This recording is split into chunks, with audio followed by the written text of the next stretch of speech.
அம்பாளை பார்த்து சிவபெருமான் சொல்றாராம், என்னுடைய சுவாசம் நீ அப்படின்ற மாதிரி, என்னோட உள்ள இருக்கக்கூடிய சுவாசம் யாருன்னா நீ தான் அப்படின்ற மாதிரி பராசக்தியை சொல்றாராம். அதனால அம்பாளுக்கு சுவாசினி அப்படின்ற ஒரு நாமாவளி இருக்கு. அந்த மாதிரி தான் கணவன் தான் சுவாசம் அப்படின்னு நினைச்சுட்டு ஒவ்வொரு ஸ்திரீகளும் வாழ்றதுனால அவளுக்கு சுவாசினி அப்படின்ற மாதிரி எடுத்துக்கலாம்.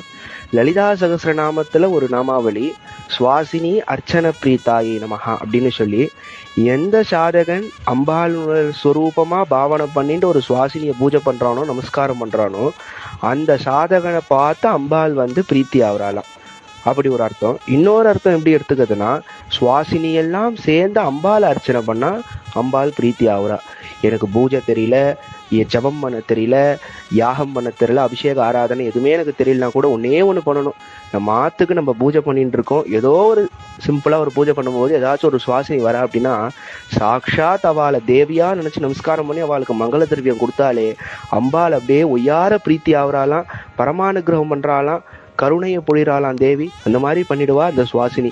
அதனாலதான் அம்பாளுக்கு சுவாசினி அர்ச்சன பிரீதாயே நமஹா அப்படின்னு சொல்லி சகசரநாமத்துல வசின்யாதி வாக்தேவதை எழுதுறா.